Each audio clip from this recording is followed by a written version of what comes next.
Di alam liar, terenggiling bisa hidup 15 hingga 20 tahun, sedangkan di penangkaran lebih dari 35 tahun. Sayangnya, perdagangan ilegal dan perburuan serius mengancam kelangsungan hidup mereka.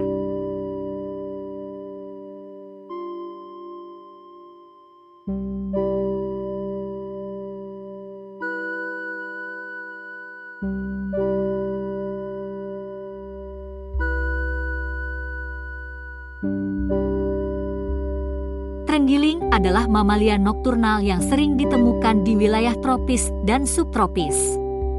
Mereka termasuk dalam spesies Ordo Pholidota yang ditandai dengan tubuh panjang mencapai 1 meter dan seluruhnya dilapisi sisik keras sebagai perlindungan. Sisik ini terbuat dari keratin, bahan yang sama dengan kuku manusia. Terenggiling dikenal sebagai hewan soliter, hidup sendirian, dan sisik mereka berfungsi sebagai pertahanan. Dalam situasi ancaman, mereka dapat menggulung tubuh mereka menggunakan sisik sebagai perisai, juga sebagai senjata untuk mengusir predator atau gangguan lainnya. Terenggiling juga memiliki keunikan lainnya dalam menjaga diri dan menandai wilayahnya. Mereka juga dapat menyemprotkan cairan berbau busuk dari kelenjar analnya saat terancam. Terenggiling hidup dengan memakan hewan kecil seperti semut atau rayap. Uniknya, mereka tidak memiliki gigi yang dapat digunakan untuk mengunyah. Saat mendapat makanan, mereka tidak akan mengunyah makanannya, melainkan langsung mengolahnya di dalam perut mereka. Di dalam perut, makanan itu akan mereka olah menggunakan kerikil yang sengaja mereka telan untuk membantu mengolah makanannya. Meskipun tidak punya gigi, terenggiling memiliki lidah yang panjang, bahkan panjang lidah mereka bisa mencapai 40 cm lebih hingga melebihi panjang tubuhnya. Pada lidah mereka, terdapat air liur lengket yang dapat membantunya untuk menangkap serangga. Dengan lidah itu pula terenggiling dapat melepas kotoran yang ikut melekat pada lidahnya. Saat terenggiling memakan semut, proses penyaringan terjadi di kerongkongan mereka. Cara ini mirip dengan minum, di mana mereka mengeluarkan lidahnya dan dengan cepat memasukkan kembali lidah tersebut.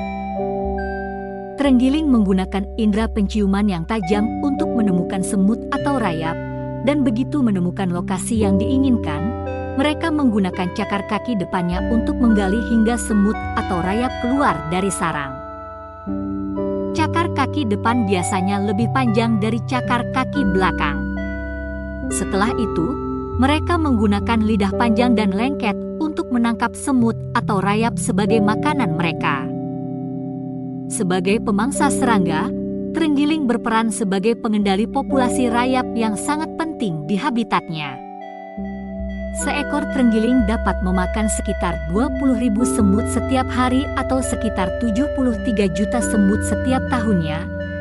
Terenggiling muda tidak memiliki sisik yang tumpang tindih dan memiliki berat sekitar 80 hingga 450 gram serta panjang sekitar 6 inci saat lahir. Meskipun belum memiliki kemampuan berjalan, mereka mengikuti ibu mereka yang menyusui mereka dari kelenjar susu selama 3 hingga 4 bulan. Terenggiling muda mulai mencari pasangan pada usia sekitar 1 tahun. Pada saat ini, organ reproduksi mereka sudah siap secara anatomi dan fungsional. Proses reproduksi terjadi setahun sekali, baik pada musim panas maupun musim gugur. Sebagai spesies yang sangat tradisional dan teritorial, musim kawin menjadi satu-satunya waktu di mana mereka berinteraksi dengan terenggiling lainnya. Terenggiling jantan menarik perhatian terenggiling betina dengan cara buang air kecil, menghasilkan bau yang kuat.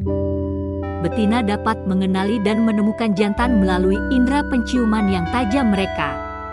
Setelah terjadi kopulasi, terenggiling betina akan hamil selama 120 hingga 150 hari. Saat melahirkan, bayi terenggiling memiliki berat sekitar 80 hingga 450 gram dan panjang sekitar 6 inci. Pada tahap ini, sisik mereka masih sangat lembut, putih, dan tidak tumpang tindih. Sisik-sisik tersebut akan mulai mengeras dalam 2 hari setelah kelahiran, dan terenggiling muda dapat berjalan setelah mencapai usia 2 minggu. Walaupun begitu, terenggiling muda tetap mengikuti ibunya saat perjalanan. Ibunya menyusui anak-anaknya dari kelenjar susu hingga mereka mencapai usia 3 hingga 4 bulan. Setelah mencapai usia ini, mereka mulai beralih untuk memakan semut, rayap, dan berbagai serangga lainnya. Pada saat mencapai kematangan seksual, ibu terenggiling kemudian akan meninggalkan anak-anaknya. Terenggiling terdiri dari 4 spesies yang mendiami wilayah Afrika dan 4 spesies yang tersebar di wilayah Asia. Sayangnya, ke-8 spesies ini kini menghadapi ancaman kepunahan akibat perdagangan ilegal. Meski sisik mereka mampu memberikan perlindungan dari predator, namun mereka tak dapat melawan ancaman yang datang dari manusia. Ironisnya, sikap defensif terenggiling justru membuat mereka lebih rentan terhadap penangkapan dan eksploitasi oleh manusia. Perburuan dan perdagangan ilegal terenggiling dipicu oleh harga tinggi yang diberikan pada berbagai bagian tubuh mereka. Menurut informasi perdagangan satwa dunia, harga 1 kilogram daging terenggiling mencapai $1.200 atau setara dengan 16 juta rupiah. Sementara sisik terenggiling dapat mencapai harga $3.000 per kilogram atau sekitar 40 juta rupiah. Di Cina, hampir semua bagian tubuh terenggiling dimanfaatkan, termasuk daging, darah, organ dalam, lidah, dan kulit. Dipercaya bahwa berbagai bagian tubuh ini memiliki manfaat sebagai obat tradisional, termasuk obat bius dan obat kanker, serta digunakan sebagai bahan baku narkoba. Di berbagai daerah, daging terenggiling bahkan dianggap sebagai simbol status sosial. Indonesia, sebagai negara tropis, menjadi rumah bagi populasi terenggiling di Kalimantan, Sumatera, Bangka, Jawa, dan Bali.